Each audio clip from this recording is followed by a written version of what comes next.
محمود غزنوی کا زمانہ تھا. حضرت ابو نور علیہ رحمہ نے لکھا ہے، فرماتے ہیں محمود غزنوی کا دور تھا تو محمود کے پاس نا ایک آدمی اپنا مقدمہ لے کے آ گیا. اس نے کہا بادشاہ میرا کیس بڑا نرالا ہے. بادشاہ سلامت نے کہا وہ کس طرح؟ کہنے لگا یہ میرے پاس ایک تھیلی ہے، میں نہ سفر پہ جانے لگا تو یہ تھیلی پوری ہیروں کی بھری ہوئی تھی.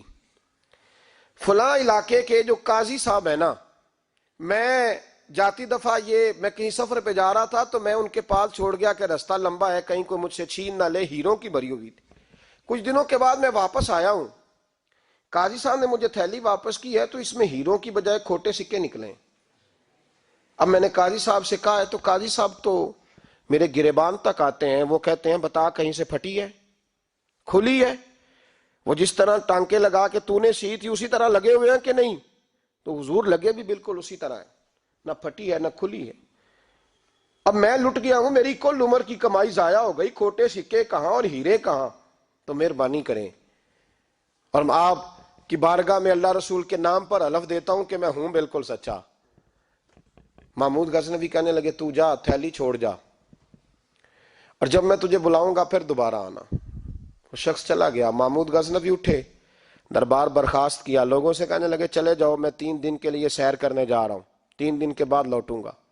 اکیلے جب رہ گئے نا محمود دربار میں تو محبوب نے چھری منگائی. وہ جس تخت پہ بیٹھتے تھے وہاں گدا بچھا ہوا تھا، یہ گدا پڑا ہے نا، وہ گدا بچھا ہوا تھا. محمود نے چھری کے ساتھ اس کو پھاڑ ڈالا اور چھری جیب میں رکھی نکل گئے. کہنے لگے میرے بعد کوئی میرے دربار والے احاطے میں داخل نہ ہو. محمود چلے گئے. اب وہ صفائی کرنے والا جب آیا نا، اس نے آ کے دیکھا تو گدا تو پھٹا ہوا ہے. اس نے شور ڈال دیا، پہرے دار بھی آ گئے، فلاں صاحب بھی آ گئے، فلاں صاحب. اس نے کہا او خدا کے بندو، اس کا گدا پھٹ گیا ہے، وہ تو مار ڈالے گا. اس نے کہا تھا سوائے صفائی اور نگرانی والے کے دوسرا آئے کوئی نہ، اور یہاں آیا بھی کوئی نہیں. پہلے دن ہی پھٹا ہوا ہے تو لٹکا دے گا سب کو، کیا کریں؟ شور ہو گیا، سارے دربار کے ملازمین اکٹھے ہو گئے. ایک بندہ بولا، کہنے لگا فکر نہ کرو، میں کیسے بندے کو جانتا ہوں، اس طرح سیے گا کہ جس نے پھاڑا ہوگا اسے بھی پتہ نہیں چلے گا کہاں سے پھٹا تھا. ایسا بہترین رفو کرے گا کہ پتہ بھی. اس نے کہا یار ہم سارے 1 مہینے کی تنخواہ دیتے ہیں، 1 مہینے کی، تو بندہ بلا. وہ بلا لیا اس کو، اس کا نام محمد رفو گر تھا. وہ آیا، اس کو گدا دکھایا، اس کا یار اس طرح سینا پتہ نہ چلے. اس نے کہا فکر ہی نہ کرو. اس نے سیدھی اگلے شام ہی لا کے بچھا دیا گدا. تیسرے دن بادشاہ سلامت آئے، آ کے پہلی نظر گدے پہ ڈالی. اس نے بلایا سب ملازمین کو، کہا کس نے سیا ہے؟ کہا جناب کیا ہوا؟ کہا یہ پھٹا ہوا تھا. کس نے؟ کہا نہیں پھٹا ہی نہیں. وہ کہنے لگے بنو بت، میں خود پھاڑ کے گیا تھا. تو بتاؤ صحیح سیا کس نے ہے؟ کہا جناب آپ پھاڑ کے گئے تھے تو بتایا کیوں نہیں؟ فرمانے لگے اسی لیے تو بتایا نہیں تھا کہ تم خود تحقیق کر لو. بلاؤ بتاؤ پھاڑا کس نے؟ احمد. سیا کس نے؟ تو بلا لیا، احمد رفو گر آ گیا. اس کو جب بلا کے سامنے بادشاہ کھڑا کیا، کہا بھئی تم نے سیا ہے؟ کہنے لگا حضور آپ کے سارے ملازم کٹھے ہو کے آئے تھے، میری غلطی کوئی نہیں. کہا نہیں یار تو بڑا کاریگر ہے، میں نے اپنے ہاتھ سے پھاڑا تھا پر مجھے بھی نہیں پتا چل رہا کہاں سے پھٹا تھا. اچھا یہ بتا یہ تھیلی جو ہے یہ بھی تو نے سی تھی؟ اس نے کہا جی آپ کے خادم کا ہی کارنامہ ہے، وہ فلانے علاقے کے قاضی صاحب آئے تھے، اس میں سے ہیرے نکال کے تو کھوٹے سکے بھرے تھے تو مجھے بھی تھوڑا سا حصہ ملا تھا. محمود نے سارے گواہ بھی اکٹھے کر لیے، ثبوت بھی اکٹھے کر لیے. پھر قاضی کو بلایا. محمود غزنوی نے کہا قاضی صاحب آپ سے غلطی ہو گئی، غریب آدمی تھا، وہ لوٹ گیا ہے، اس نے تو بڑی مشکل سے کچھ ہیرے جمع کیے تھے اور اس کی کل کائنات تھی، تو آپ اس کا مال اسے دے دیں، بات ختم. قاضی صاحب کہنے لگے آپ مجھ پہ الزام لگا رہے ہیں، سوال ہی نہیں پیدا ہوتا. آپ میری داڑھی دیکھیں، آپ میرا اعزاز دیکھیں، دنیا جانتی ہے میں اس کا. قاضی صاحب انسان بھول ہی جاتا ہے، بندہ بھول جاتا ہے، غلطی ہوگی مال نے. کہا نہیں سب.